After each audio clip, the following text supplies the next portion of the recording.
demand for platinum is coming primarily from the auto catalyst industry and also from jewelry. The Chinese in particular are big buyers of platinum jewelry, especially whenever the price dips.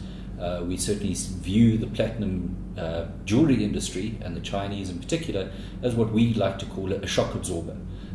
If there's any drop in the platinum price, the Chinese tend to step in and buy platinum for jewelry consumption.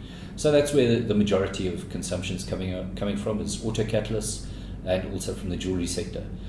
In the auto catalyst sector, of course, you also have the issue of recycling, and the industry tends to show a lag between the production of auto catalysts to the recycling of them and that metal coming back into the market of somewhere between 8 and 10 years.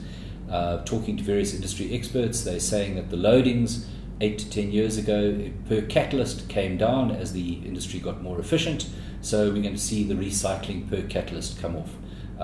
We've also believed that with the drop in price that came about last year, that recycling probably dropped off as well, because the incentive to recycle probably fell away a little bit.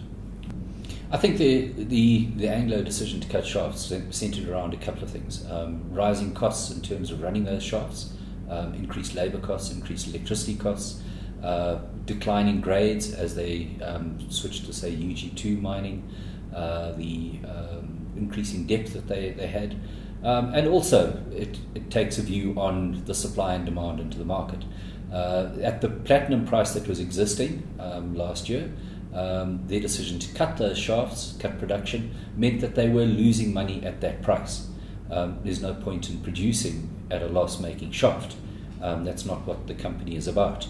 So you cut your production, the platinum price goes up, your supply and demand situation increases further into a deficit, higher price of platinum, and you make more money out of the rest of your shafts, and you support your capital program and your labor in your other shafts.